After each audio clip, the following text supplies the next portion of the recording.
Hi besties, welcome back to my channel. My name is Elizabeth. So in today's tutorial, I'll be sharing with us how to sew this Milkmaid gown with a queen neckline and a giggle sleeve. So this is a little bit different from what I shared in the cutting tutorial because my client changed her style at the last minute. So I'm so sorry about that. If you are yet to subscribe to my channel, please click on the subscribe button below and do not forget to give this video a thumbs up. And without wasting much of your time, let's get to the video.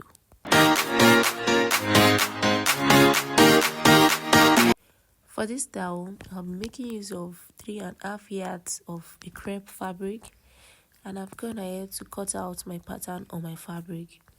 So I cut the front on fold with 1/2 inch of allowance around the cup area. I've also cut the yoke. I later cut 4 pieces because I'll be using the same material as the lining, and I added 1/2 inch of stitching allowance at the neckline and also at the lower part where I will join into the bodice. And then I've also gone ahead to cut out the cup. I cut out 4 pieces as well because I'll be using the material for my lining. So I cut out 4 pieces for that.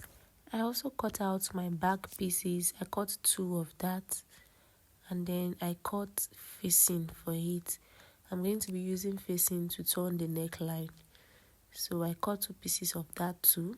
So let's get right to the sewing part of this video. Next thing I will do is to bring out my yoke, the main fabric and also the lining. I'm going to face them right side facing each other, and then I'm going to stitch on the neck area by 1/2 inch. So after stitching it down, this is what it should look like. So I'm going to set this aside now and then bring the curb. So on the parts going towards the armhole, you're going to place your yoke on the curb like so. You're going to turn it the way you see on the screen, and then bring the lining for the curb. Place it right side facing each other such that the yoke is in between the main fabric and the lining, and then you sew on the top by 1/2 inch. So when you're done doing that, this is what you should have. Go ahead and also repeat the same thing you did for this part of the cup to the other side of the cup, just like you see on the screen. Next, you're going to open up the cup like so. Take the part going towards the center and fold it with 1/4 inch, and then further fold it with another 1/4 inch. Then you go ahead and stitch it down. I'll go and do that now and then come back to show us what it looks like. So after stitching that down, this is what you should have. You can see that part that was stitched down. So go ahead and repeat the same thing to the other cup. Then the next thing you do is to run a straight stitch on the top like so, 1/2 inch. After stitching that down, the next thing to do is to run a loose stitch on the lower part of the cup. Basically run a gather stitch on the lower part of the cup and then you pull it. So I'm going to introduce my rope that I'm going to use for the drawstring. I have 2 inches in width, and then I have about 27 inches in length. You can go ahead and cut the same thing, or you can make yours shorter than this. So guys, I'm so sorry about how I'm sounding. I'm a little bit sick, so you just have to bear with me. In case you do not know how to go about this rope, you just have to fold the width into 2, and then you stitch that down by 1/2 inch all the way to the end, and then you turn it inside out.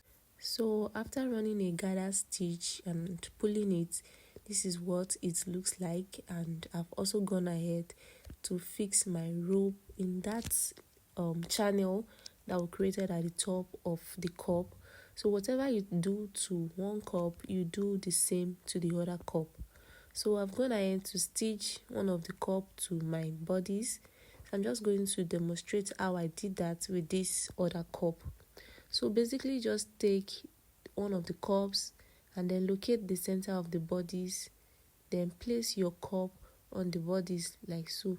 Then you can make it overlap with 1/4 inch, just so your boobs is not showing when you wear your gown. And then you stitch that all round till you get to the armhole parts.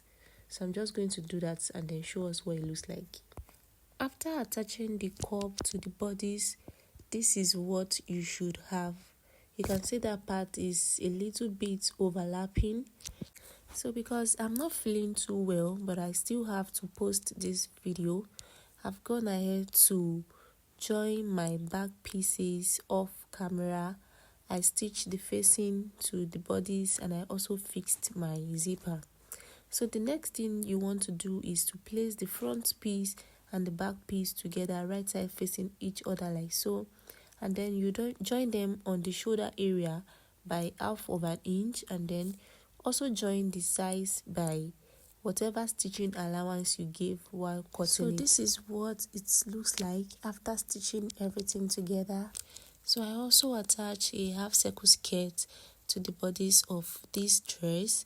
So if you are interested in also putting a half circle skirt to your bodies, I will link a video of how to cut a half circle skirt in the description.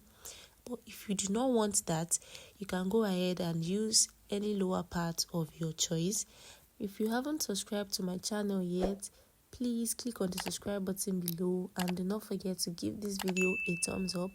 Also, turn on post notification bell so you get notified whenever I post a new video. See you in my next one. Bye.